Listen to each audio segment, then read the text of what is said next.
नमस्कार एवरीवन। आज हम डिस्कस करेंगे एक्सरसाइज 7.3 से जितने भी एग्जांपल्स हैं उस एक्सरसाइज से पहले और परम्यूटेशन का बेसिक फंडा एक्चुअली क्या है। जो हमारे पास एक फॉर्मूला है NPR, ये कहाँ से निकल के आया, क्या इसका लॉजिक है, क्या इसका यूज़ है, वो सब देखने वाले हैं। देखिए हम स्टार्ट करते हैं। तो अभी तक हमने जितना भी पढ़ा है, देखो हमने क्या क्या पढ़ा है कि हमने पढ़ा है कि जो परम्यूटेशन है उस परम्यूटेशन का जो हमारा कनेक्शन होगा वो किससे होगा, अरेंजमेंट से होगा। ठीक है। और हमने एक चीज़ पढ़ी है कि fundamental principle of counting, fundamental principle of counting. ठीक है, मैं आपको एक एग्जांपल देके समझाता हूँ सब चीज़ों को। अब देखो, सपोज करो मेरे पास एक वर्ड है मंडे। लेट से I have a word that is Monday. अब इस मंडे को हमें 6, इसमें कितने लेटर्स हैं हमारे पास, 1 2 3 4 5 6, तो हमारे पास इसमें टोटल 6 लेटर्स हैं।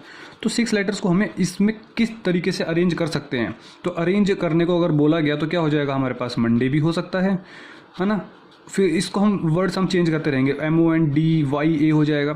तो इस तरीके से हमारे पास वर्ड्स हमारे पास इंटरचेंज होते रहेंगे। लेकिन अब मैं जो बात बोलने जा रहा हूँ वो सुनो। अब यहाँ से इंपॉर्टेंट है, मैंने कहा कि हमारे पास वर्ड अल्फ़ाबेट्स तो हमारे पास 6 हैं, लेकिन मुझे जो पेयर बनाना है वो मुझे 4 अल्फ़ाबेट्स का ही बनाना है, 4 अल्फ़ाबेट्स का बनाना है। सो लेट से हमने बना दिया MOND।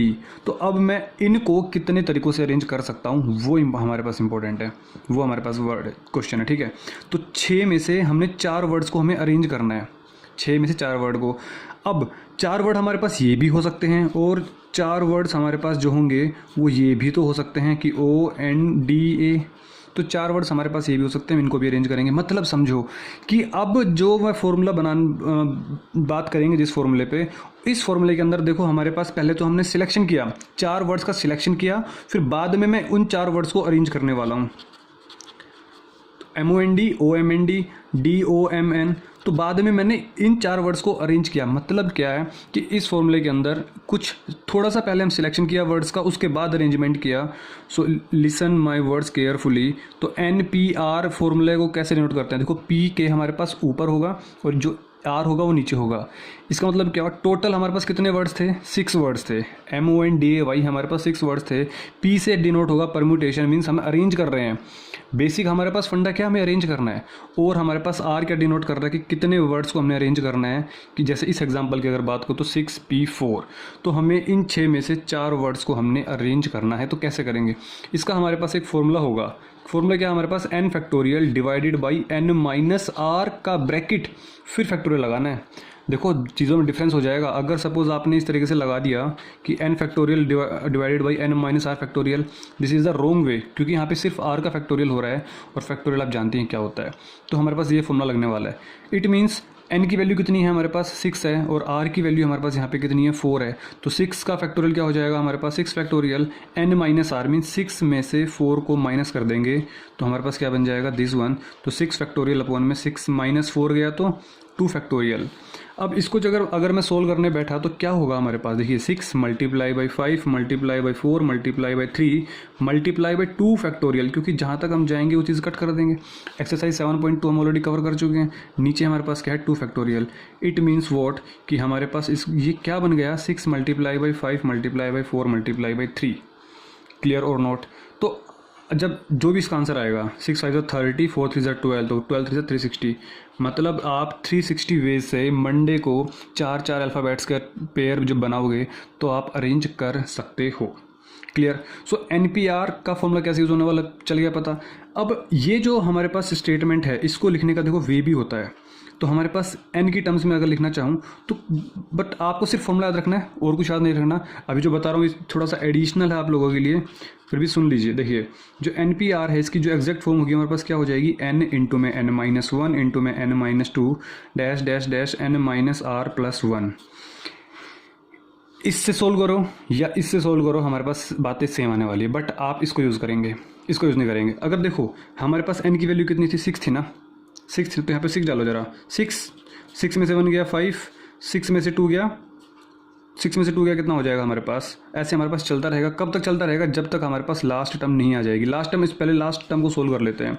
तो 6 में से R की वैल्यू थी 4 प्लस 1, तो 6 में से 4 गया 3 और 1 4, मतलब 4 तक सोल्व करना है। तो 6 multiply by 5 multiply by sorry 6 में से 4 गया 2, 2 और 1 3, तो हमें 3 तक सोल्व करना है। तो 6 multiply by 5 multiply by 4 multiply by 3, तो हमारे पास ये वैल्यूज़ आ जाएंगी। तो 6 5 4 3 वही तो आ रहा है हमारे पास। तो this is nothing else but this is also same formula जो हमारे पास ये वाला है। तो n factorial divided by n minus R का फैक्टोरियल, ठीक है। तो आपको बुक में जब आपकी NCERT बुक खोलोगे तो आपको ये भी देखने को मिलेगा, तो कन्फ्यूज़ नहीं होना है इन चीज़ों को लेके। क्लियर और नॉट? तो फैक्टोरियल की सारी बातें मैं डिस्कस कर चुका हूँ आप लोगों से। अब मैं बात करता हूँ बेसिक पॉइंट्स की पॉइंट्स देखो अब आप क्या कह रहे हैं, ठीक है। Let's say I have a, देखिएगा, सपोज मेरे पास एक फॉर्मूला निकल के आ चुका है जो परम्यूटेशन एंड कॉम्बिनेशन का है कि NPR हमें मिल रहा है n factorial divided by n minus R factorial. मैं आपको एक बात बता देता हूँ, इसे सपोज करो 3 फैक्टोरियल है, तो इसको लिखने का तरीका हमने 3 मल्टीप्लाई बाई 2 मल्टीप्लाई बाई 1 होता है। तो कितना हो जाएगा हमारे पास, ये 6 हो जाएगा। 3 2 जा 1, 3 2 जा 6, 6 इंटू 1 6। अगर मैंने कहा 1 फैक्टोरियल, तो 1 फैक्टोरियल क्या होगा हमारे पास, 1 ही होगा, ठीक है। अगर मैंने बात कही 0 फैक्टोरियल, देखो 0 फैक्टोरियल को हम हमेशा 1 से ही डिनोट करते हैं, ये हमारे पास 1 ही वैल्यू होती है। थोड़ा समझना बातों को। अब मैंने लेट से सपोज किया कि मेरे पास 6 वर्ड्स का हमारे पास एक अल्फ़ाबेट था, 6 वर्ड्स का हमारे पास एक वर्ड है हमारे पास मंडे। मैं इसी को ही एग्जांपल लेके चलूँगा पूरे के अंदर, ताकि एक एग्जांपल सब कुछ रिलेट हो सके, ठीक है। मैंने क्या कहा कि मुझे अरेंज करना ही नहीं है, मेरे पास जो R की वैल्यू है उसमें मुझे 0 वर्ड सेलेक्ट करने हैं। जैसे मैंने 6P4 लिया था, अब मुझे एक भी वर्ड नहीं लेना है। इट मीन्स वॉट कि क्या फॉर्मूला बन जाएगा हमारे पास, ये फर्स्ट केस की बात कर रहा हूँ। तो 6P, क्योंकि 6 अल्फ़ाबेट है ना, 1 2 3 4 5 6, तो n की वैल्यू कितनी हो गई हमारे पास, 6 हो गई। R की वैल्यू क्या होगी, 0, मीन्स हमें कोई भी वर्ड नहीं लेना है। तो कोई भी वर्ड नहीं लेंगे तो क्या हो जाएगा, देखते हैं ज़रा। तो 6 फैक्टोरियल 6 माइनस 0 फैक्टोरियल, तो 6 फैक्टोरियल डिवाइडेड बाई 6 में से 0 हो गया 6, तो 6 factorial divided by is equal to 1। Means सिर्फ एक ही तरीका है जिसमें हम कोई रिप्रेजेंट ही नहीं कर सकते। मतलब क्या हुआ, there is only one way, मतलब हमें कोई भी वर्ड सिलेक्ट करना ही नहीं है, तो वो भी एक ही तरीका बनेगा। मैं दूसरी 2-3 चीज़ों की बात करूँगा मैं। 6P6 अगर मुझे 6 वर्ड है वो 6 को 6 अरेंज करना है। देखो इसको मैं फंडामेंटल प्रिंसिपल ऑफ काउंटिंग से भी करने वाला हूँ इधर, ताकि आप चीज़ों जो भी हमने सीखा है उसमें और इसमें डिफरेंस क्या आने वाला है वो चीज़ें देखेंगे अभी हम, ठीक है। तो 6P6 means 6 factorial divided by 6, R की n की वैल्यू भी 6 है और r की वैल्यू भी 6 है, तो 6 में से 6 गया फैक्टोरियल बन जाएगा। तो 6 फैक्टोरियल, 6 में 6 गया 0, तो 0 फैक्टोरियल, और 0 फैक्टोरियल की वैल्यू होती है हमारे पास 1, 1 फैक्टोरियल की वैल्यू भी 1 होती है। तो क्या मैं कह दूँ कि 6 फैक्टोरियल निकल के आ गया मेरे पास। 6 फैक्टोरियल का मतलब क्या होगा, 6 multiply by 5 multiply by 4 multiply by 3 multiply by 2 multiply by 1, जो भी आंसर आएगा आपका आ जाएगा। मतलब क्या है कि आपके पास ये जो 6 अल्फ़ाबेट्स हैं हमारे पास, तो हम इनको कितने तरीक़ों से अरेंज कर सकते हैं वो। अच्छा, जो हमने सीखा था फर्स्ट लेक्चर के अंदर फंडामेंटल प्रिंसिपल ऑफ काउंटिंग से, वो क्या सीखा था, मैं इसी की बात कर रहा हूँ मैं, वही चीज़ निकल के आएगी। लेकिन फिर सर जब इससे भी वही चीज़ तो इस फॉर्मूले को यूज़ क्यों किया गया, बताएंगे थोड़ी देर बाद। रुको, देखो 1 2 3 4 5 और ये 6, मैंने क्या कहा 6 अल्फ़ाबेट्स हैं और 6 में से मैंने 6 को ले लिया, तो कितने तरीक़ों से हम अरेंज कर सकते हैं इन सभी अल्फ़ाबेट्स को लेके, क्योंकि सभी अल्फ़ाबेट्स का यूज़ करना है। मैंने 6P4 लिया था तो इसमें 4 अल्फ़ाबेट्स को यूज़ करना था, बस उस 4 अल्फ़ाबेट्स को अरेंज करना था, इसमें 6 के 6। तो यहाँ पे जो फर्स्ट प्लेस होगा, फर्स्ट प्लेस पे हमारे पास कुछ भी आ सकता है, M भी आ सकता है, O भी आ सकता है, D भी आ सकता है, A भी आ सकता है, Y भी आ सकता है, इस फर्स्ट प्लेस पे तो 6 लिख देंगे। सपोज़ करो मैंने यहाँ पे M फिक्स कर दिया, तो M तो हो गया फिक्स फर्स्ट प्लेस पे। बाकी जो बचे सेकेंड प्लेस पे कौन कौन आ सकता है, O N D A Y, तो 5 नंबर आ सकते हैं। तो यहाँ पे कितने हो जाएंगे, 5 हो जाएंगे। सपोज करो मैंने यहाँ पे O फिक्स कर दिया, तो यहाँ पे N हो सकता है, D हो सकता है, A हो सकता है, Y हो सकता है। तो ऐसे सपोज मैंने यहाँ पे N फिक्स कर दिया तो D A Y हो सकता है। मैंने यहाँ पे D फिक्स कर दिया तो यहाँ पे A Y हो सकता है। मैंने यहाँ पे A फिक्स कर दिया तो यहाँ पे Y हो सकता है। A फिक्स कर दिया तो Y हो सकता है। तो 2 और 1, बात देखो वही पड़ी। फंडामेंटल प्रिंसिपल ऑफ काउंटिंग भी यही कह रहा है कि 6 5 4 3 2 1, 6 5 4 3 2 1 आपके पास आंसर आ जाएगा। लेकिन जो ये फॉर्मूला है ये थोड़ा सा हायर वैल्यू देगा। अब आपको समझेंगे कैसे। इस फॉर्मूले की एक ख़ास बात है कि अगर एक मतलब कि एक मैं कहूँगा एक पॉइंट है इसको लेके कि अगर हमारे पास रिपीटेशन हो रही है वर्ड्स के अंदर, जैसे कि अब समझना मेरी बात का मतलब, तो 2 पॉइंट्स हो गए। मैं एक पॉइंट और ले लेता हूँ कि 6P1 क्या होगा। मतलब समझो कि मेरे पास देखो 6 फिज़िकल सिग्निफिकेंस समझो इसकी। मेरे पास 6 वर्ड हैं, ठीक है, मेरे पास 6 वर्ड हैं, अल्फ़ाबेट्स हैं, और मुझे एक ही वर्ड सिलेक्ट करना है। तो एक वर्ड सिलेक्ट करने के कितने तरीके हो गए, एक वर्ड को अरेंज करने के कितने तरीके हो गए भाई। मैं एम भी ले सकता हूँ एक तरीका, एक ओ ले सकता हूँ, एक एन, एक डी, एक ए और एक वाई, तो 6 ही तरीके तो हुए। देखते हैं। तो N factorial means 6 factorial, 6 minus ये क्या हो जाएगा मेरे पास, आर की वैल्यू कितनी है मेरे पास 1, तो 6 माइनस 1 फैक्टोरियल। इसका मतलब क्या हुआ, 6 फैक्टोरियल, 6 में से 1 गया 5 फैक्टोरियल, तो 6 फैक्टोरियल मतलब 6 मल्टीप्लाई बाई 5 फैक्टोरियल और 5 फैक्टोरियल, तो 6 ही तो आने वाला है। तो ये तो कुछ चीज़ें हैं वो आपको याद रखनी पड़ेंगी, अभी मैं बताता हूँ। मतलब समझ रहे हो कि आपको इसका मतलब क्या है कि 6 अल्फ़ाबेट्स में से आपको एक अल्फ़ाबेट को अरेंज करना है। तो एक अल्फ़ाबेट मैंने अरेंज कर दिया, ये मैंने अरेंज कर दिया एक तरीके से। एक अल्फ़ाबेट को अरेंज करने कितने वे हो गए, एक वे हो गया। सपोज़ मैंने ओ लिया तो ओ हो गया अरेंज, ओ एन लिया तो एन हो गया अरेंज, डी लिया तो डी हो गया अरेंज, ए लिया तो ए हो गया अरेंज, वाई लिया तो वाई हो गया अरेंज। तो ये हमारे पास 6 ही तो तरीके हैं जिससे हम अरेंज कर सकते हैं, तो वही आंसर आने वाला है। इसमें हमारे पास 6 अल्फ़ाबेट, इनको कितने तरीके से अरेंज कर सकते हैं, 6 के 6 को। हो सकता है MONDAY, हो सकता है ONMDAY। तो इस तरीके से हमारे पास चीज़ें चलती रहेंगी और हमारे पास वर्ड्स आते रहेंगे। तो कितने वेज हो जाएंगे, इतने वेज हो जाएंगे। इसका मतलब ये हुआ इसमें हमारे कोई वर्ड सिलेक्ट ही नहीं करना। तो कोई वर्ड सिलेक्ट ही नहीं करना तो उसको अरेंज करने का सिर्फ एक ही तरीका है कि कोई कुछ अरेंज ही मत करो, तो उसको करने का एक तरीका। तो मैं कंक्लूड कर रहा हूँ इस फॉर्मूले को। देखो, अब जब भी मैं बात करूँगा कि NPR और मैंने कहा n factorial divided by n minus R factorial, मैंने कहा कि NP0 में क्या मिलने वाला है 1। मतलब कितने भी अल्फ़ाबेट हो हमें कुछ अरेंज ही नहीं करना, कुछ वर्ड को मैं अरेंज ही नहीं करना, तो उसका एक ही तरीका होगा। सेकंड थिंग, मैंने कहा NP1 कितने भी वर्ड्स हो हमारे पास और हमें एक वर्ड सिलेक्ट करना है, एक वर्ड सिलेक्ट करना है, तो कितने, क्या आंसर आएगा 6 मीन्स n, तो क्या आंसर हो जाएगा हमारे पास n हो जाएगा। क्लियर। तो ये 2 बातें आप याद रखोगे क्योंकि ये आपका टाइम बचाएगा। और फिजिकल सिग्निफिकेंस समझ में आ रहा होगा कि 6 वर्ड में से एक वर्ड सिलेक्ट करना है, तो 6 तरीके हो गए। तो एम सिलेक्ट करो या ओ या एन या डी या ए या वाई। तो ये हमारे पास एक इम्पोर्टेंट 2 पॉइंट्स हो गए हैं। अब आपको ये याद रखने पड़ेंगे। अब हम बात करते हैं उन पॉइंट्स की जब हमें दिक्कत क्रिएट करेगी, मीन्स जहाँ पर हम इन फॉर्मूलाज को यूज़ नहीं कर सकते। देखिए कहाँ पर, जैसे कि मैंने कहा कि मेरे पास सपोज एक वर्ड आ गया इंस्टीट्यूशन या फिर इंस्टीट्यूट।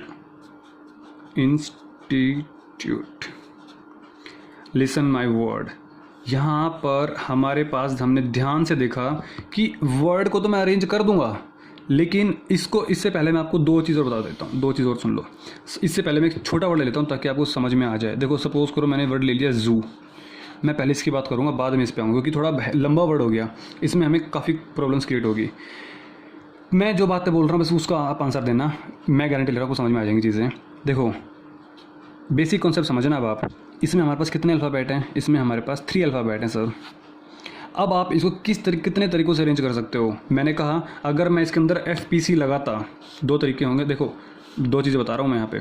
सपोज़ मैं यहाँ पे फंडामेंटल प्रिंसिपल ऑफ काउंटिंग लगाता तो क्या कर देता मैं यहाँ पे कि सर यहाँ पे मैं Z भी लिख सकता हूँ, O भी लिख सकता हूँ, O भी लिख सकता हूँ, तो 3 वेज हो गए।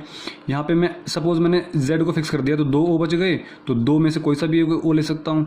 और फिर सपोज़ मैंने A को फिक्स कर दिया तो मैं यहाँ पे 1 O ले सकता हूँ। ये गलत हो जाएगा। 3 दूनी 6, यहाँ पे आपका आंसर 6 आ रहा है, बट ये आंसर आपका गलत हो जाएगा बिकॉज ये 2 O तो सेम ही है, कुछ अलग अल्फ़ाबेट्स थोड़ी ना है। क्लियर और नोट भाई, आपने कहा कि ए को फिक्स कर दिया, यहाँ पे 2 ओ में से कोई सा भी ओ आ सकता है, तो दोनों ओ तो हमारे पास सेम ही है ना, तो हम इसको 2 वे से नहीं लिख सकते यहाँ पे। तो कैसे करेंगे, ये हमारे पास कौन से क्वेश्चंस हैं, ये हमारे पास तब करने वाले हैं जब हमारे पास अल्फ़ाबेट्स रिपीट हो रहे हों। जैसे इसके अंदर देखेंगे आई और 2 बार आ गया हमारे पास आई आ गया, तो 2 हमारे पास आई आ गए। NSTT तो 3 हमारे पास टी आ गए। INS और कुछ वर्ड रिपीट हो रहा है और कुछ रिपीट नहीं हो रहा, तो कैसे करेंगे हम इनको। यहाँ पे चलो ठीक है 2 ही, एक सिर्फ ओ ही रिपीट हो रहा है, बट यहाँ पे 2 ये 3 ये, कोई ऐसा वर्ड आ जाए जिसमें हमारे पास 5 कुछ और 5 कुछ और, तो प्रॉब्लम्स क्रिएट होने लग रही थी धीरे धीरे। तो एक सोल्यूशन निकाला गया। सोल्यूशन क्या, पहले वो चीज़ सुनो। कभी भी ऐसे फॉर्मूलाज को हम, देखो सुनो मेरी बात, अभी बताता हूँ आपको मैं।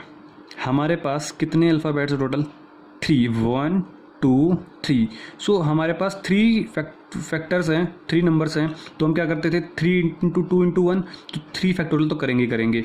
नीचे मैं हिंदी भाषा में लिख रहा हूँ पहले, मतलब कि समझाने के लिए नॉर्मल भाषा में लिख रहा हूँ कि जो भी वर्ड रिपीट हो रहा है, जो भी वर्ड रिपीट हो रहा है, वो जितनी बार भी रिपीट हो रहा है उसको आप डिवाइडेड बाई फैक्टोरियल कर देंगे।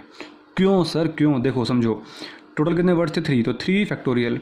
कौन वर्ड रिपीट हो रहा है? ओ। कितनी बार रिपीट हो रहा है? 2 बार, तो 2 फैक्टोरियल। क्योंकि हमें 2, अब आपको वो वर्ड चाहिए ही नहीं, अभी समझाता हूँ। तो 3 factorial means 3 into 2 factorial upon में 2 फैक्टोरियल, जो कट गया तो हमारे पास 3 आंसर आ गया। देखो मतलब ये हुआ कि मैं जू वर्ड को सिर्फ 3 वे से ही अरेंज कर सकता हूँ। कौन कौन से पता है? ZOO 1 हो गया, OZO 2 हो गया, और OOZ, मतलब सिर्फ आप जू वर्ड को 3 वे में अरेंज कर सकते हो, और यही हमारे पास 3 वे होंगे। इसके अलावा और कोई वर्ड नहीं होगा। क्लियर और नोट? 1 2 3। अगर कहो अब क्या करते हैं, देखो जो आपकी NCERT है उसमें समझाया गया किस तरीके से कि सपोज करो ZO1 और O2 है, तो आप O1 O2 तो नहीं लिखोगे, ठीक है। बस समझाने के लिए क्या मैं इसको ऐसे कर सकता हूँ ZO2O1, समझाने के लिए, ठीक है। बट बातें तो दोनों सेम ही हैं, ये भी तो जू है और ये भी तो जू है, तो दोनों चीज़ें हमारे पास बिल्कुल सेम है, तो इसको हम एक ही मानेंगे। एक ही तो अरेंजमेंट हुआ, ये दोनों हमारे पास एक ही अरेंजमेंट होगा, ठीक है, अलग अरेंजमेंट नहीं हुआ। तो हमारे पास जू वर्ड को लिखने के जो टोटल अरेंजमेंट्स हुए, कितने अरेंजमेंट्स हो गए? 3। तो 3 कैसे हुए? जितने भी अल्फ़ाबेट्स हैं वो अपॉन में हम जितने भी रिपीट हो रहे हैं उस अल्फ़ाबेट को आप उससे डिवाइड कर दोगे, तो हमारे पास क्या आ जाएंगे? टोटल हमारे पास अरेंजमेंट निकल के आ जाएंगे। क्लियर और नॉट? अभी मैं इन सबको थ्योरम्स में डिस्कस करूंगा, अभी मैं समझा रहा हूँ इन चीज़ों को, तो प्लीज़ आप इस लेक्चर को मिस कर ही नहीं सकते।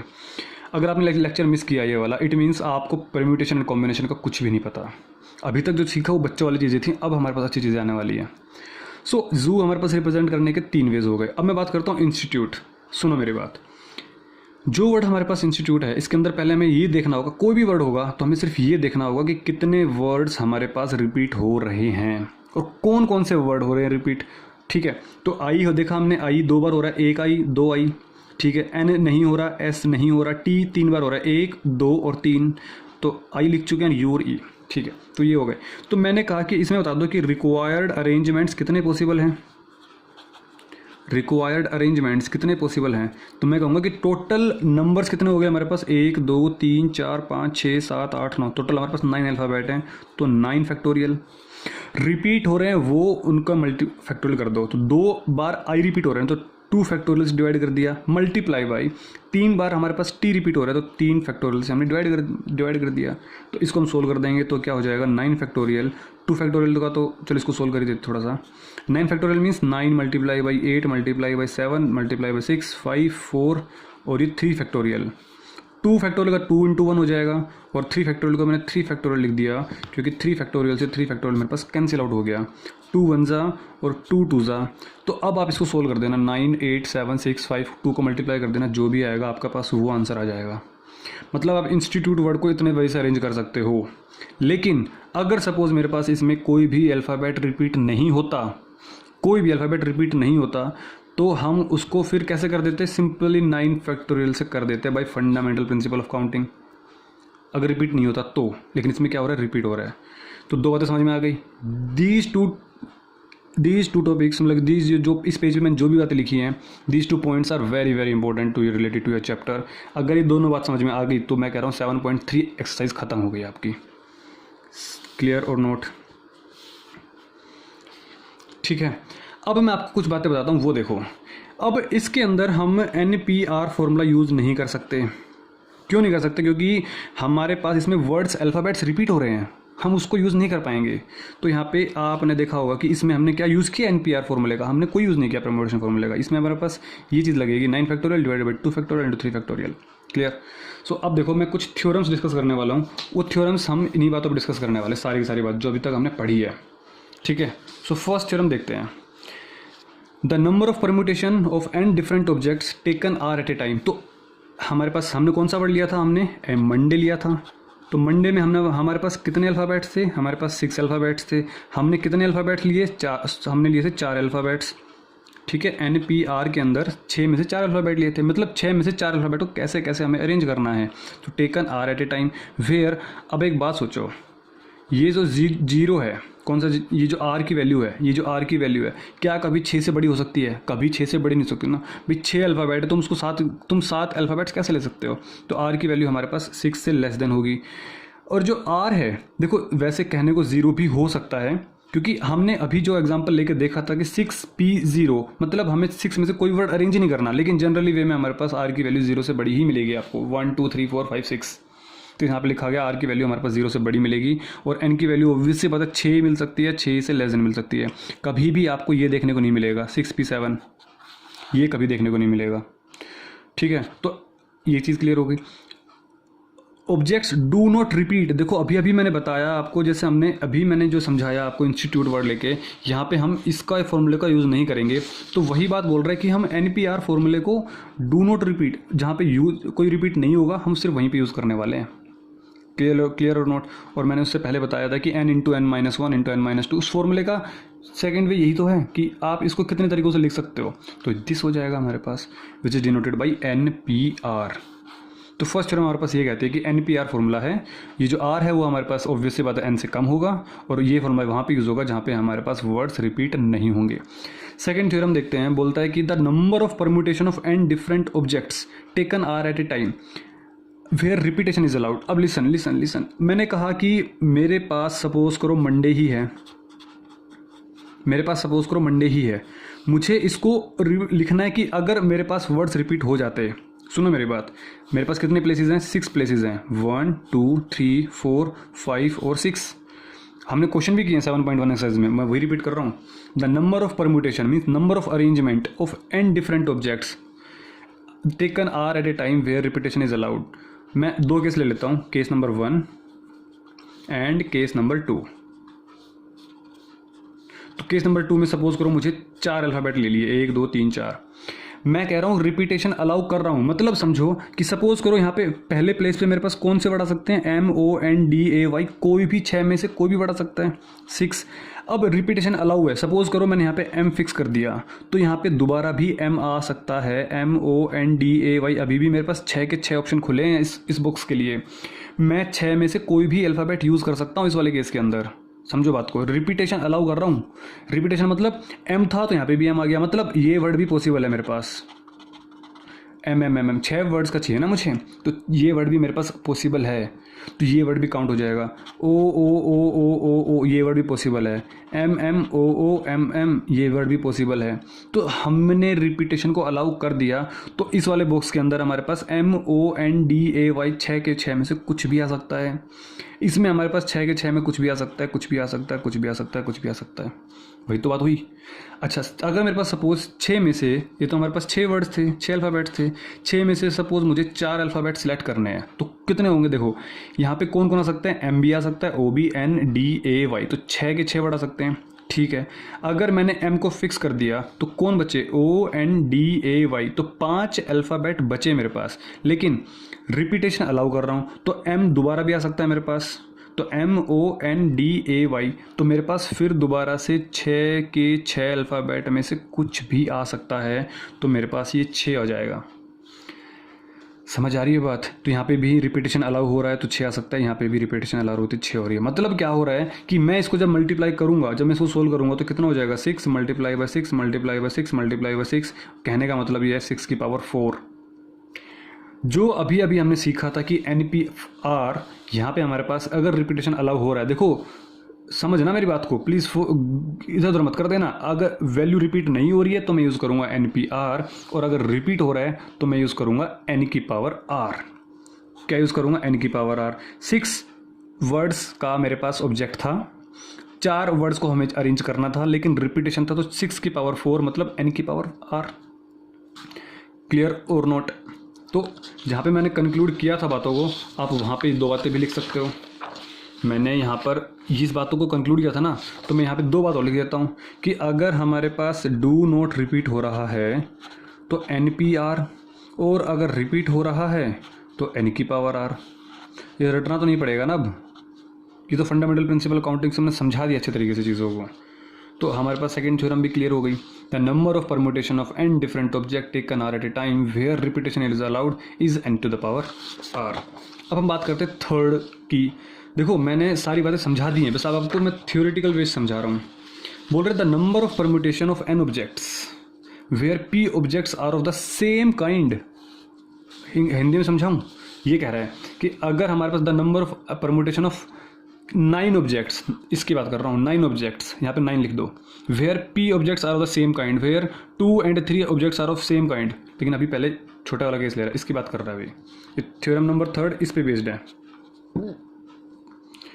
The number of permutation of 3 objects where P objects are of the same kind, where O object, जो ओ है हमारे पास दो वेज में लिखा, दो ही तो रिपीट हो रहे हैं, तो are of same kind means 2 type, 2 words, and rest are all different. जो z हो गया वो डिफरेंट हो गया, तो जो फॉर्मूला बनेगा क्या बनेगा, n factorial divided by p factorial. कितने वर्ड्स थे हमारे पास? 3, तो 3 factorial divided by p factorial. p मतलब ओ कितने बार रिपीट हो रहा था? 2 बार, तो हमने क्या कर दिया था, 2 से हमने डिवाइड कर दिया था, तो 3 फैक्टोरियल डिवाइड बाई 2 फैक्टोरियल। तो हमारे पास क्या फॉर्मूला निकल के आ गया, दिस वन। मैं यहाँ पे एग्जाम्पल अगर दे दूँ तो जू को हम क्या लिखेंगे, 3 फैक्टोरियल डिवाइडेड बाई 2 फैक्टोरियल। समझ में आ गई बातें? तो 3 फैक्टोरियल डिवाइडेड बाई 2 फैक्टोरियल। ठीक है, ये हमारे पास चीज़ें क्लियर हो गई। अब मैं बात करता हूँ कि 4th थ्योरम की, the number of permutation of N objects. यहाँ पे हमने कौन सा एग्जांपल लिया था आपके सामने, इंस्टीट्यूट। कौन सा एग्जांपल लिया था हमने, इंस्टीट्यूट। अब एक बात सोचो, इंस्टीट्यूट में हमारे पास कितने वर्ड्स थे, 9 वर्ड्स थे। कितने हमारे पास आई थे, 2, और कितने हमारे पास टी थे, 3। The number of permutation of N objects where P1 objects are of one kind. P1 means ये वाला हमारे पास P1 हो गया। आई हमारे पास मतलब कि 2-3 तरीकों के हमारे पास अगर वर्ड्स रिपीट हो रहे हैं तब की बात कर रहे हैं। Are of one kind, P2 are of second kind. जो P2 है वो सेकेंड काइंड हो गया, मतलब T हो गया। सेम ऐसे में भी हो सकता है कि ऐसा वर्ड हो जिसमें क्या पता आई रिपीट, आई 2 बार आ रहा हो, T 3 बार, Q 4 बार, Z 5 बार, तो ऐसे वर्ड्स चलते रहेंगे। तो जितने भी वर्ड्स रिपीट होते रहेंगे उनको हम डिवाइड करते रहेंगे, हमारे पास आंसर आता रहेगा। And the rest if any are of different kind is this one. समझ में आ गया? n फैक्टोरियल, n क्या है, टोटल कितने अल्फ़ाबेट हमारे पास, 9, तो 9 फैक्टोरियल। P1 मीन्स जो वर्ड रिपीट हो रहा है उसका फैक्टोरियल कर दो। आई रिपीट हो रहा है 2 बार, तो 2 फैक्टोरियल कर दिया। P2 मीन्स जो सेकंड वर्ड रिपीट हो रहा है उसको डिवाइड कर दो। सेकंड वर्ड हमारे पास T है, वो 3 बार रिपीट हो रहा है, तो 3 फैक्टोरियल। तो जो भी हमारे पास आंसर आएगा वो हमारे पास सॉल्यूशन बन जाएगा। समझ में आई या नहीं? तो ये हमारे पास हो गई थ्योरम 3 एंड ये हो गई हमारे पास थ्योरम नंबर 4। देखो अब ये थ्योरम 3 और थ्योरम 4 आपके पास चैप्टर को ख़त्म कर देगी अगर आपने ढंग से समझ लिया इन दोनों थ्योरम्स को, तो ठीक है। सो अब हमारे पास बात करते हैं एग्जांपल्स की, ठीक है। सो देखिए मैं आपको कुछ बातें बता देता हूँ। एक काम करते हैं, एग्जांपल्स को हम नेक्स्ट क्लास में डिस्कस करते हैं, ताकि आपके सारे क्योंकि एग्जांपल्स हमारे पास काफ़ी है, तो ये वीडियो की लेंथ बहुत ज़्यादा हो जाएगी, ठीक है, 1.25 घंटे की हो जाएगी, वो आप देखने वाले हो नहीं। तो बात करते हैं नेक्स्ट क्लास में, तब तक के लिए टेक केयर। बट प्लीज़ इस वीडियो को ज़रूर ढंग से देखना, अगर समझ में नहीं आया तो एक बार रिपीट मोड पे ज़रूर देख लेना, दोबारा देख लेना। बट मैं गारंटी ले रहा हूँ ये सारे कॉन्सेप्ट्स को मैंने कंक्लूड करके रख दिया, और जो कंक्लूड है, ये जो 4 थ्योरम्स है वो तो हैं ही, और कंक्लूज़न जो है वो ये है इन पूरी थ्योरम्स का। मैं एक कंक्लूज़न लिख देता हूँ सारी जगह, देखो सुनो। ये फॉर्मूला था, इस फॉर्मूले में हमारे पास अगर 0 हुआ तो 1 हो जाएगा, NP1 की वैल्यू n होगी, 0 फैक्टोरियल की वैल्यू 1 होगी। डू नॉट रिपीट, अगर हमारे पास अल्फ़ाबेट रिपीट नहीं होगा तो NPR यूज़ करेंगे, अगर रिपीट होगा तो NR यूज़ करेंगे, n की पावर r। और अगर suppose n factorial divided by p factorial, अगर सपोज़ एक ही अल्फ़ाबेट रिपीट हो रहा है तो हमारे पास ये फॉर्मूला लग जाएगा, जैसे कि हमारे पास जू हो गया। और अगर सपोज़ मेरे पास कितने भी अल्फ़ाबेट हों तो P1 factorial, P2 factorial, P3 factorial चलता रहेगा, जैसे कि मेरे पास एग्जाम्पल लिया था हमने इंस्टीट्यूट। क्लियर? तो आज की क्लास में सिर्फ हमने इतना ही पढ़ा, लेकिन समझ के पढ़ा कि कैसे कैसे चीज़ें आई, ठीक है। So this is all about your introduction of 7.3 exercise. Now in the next class we will cover all examples of this exercise. क्योंकि मैंने कहा है कि इस चैप्टर के अंदर मैं किसी भी एग्जाम्पल को नहीं छोड़ूंगा, क्योंकि हर एक एग्जाम्पल में आपके पास जितनी प्रैक्टिस करोगे इस चैप्टर के अंदर उतना ही आपके लिए ईजी होगा। सो मिलते हैं नेक्स्ट क्लास में, तब तक के लिए टेक केयर।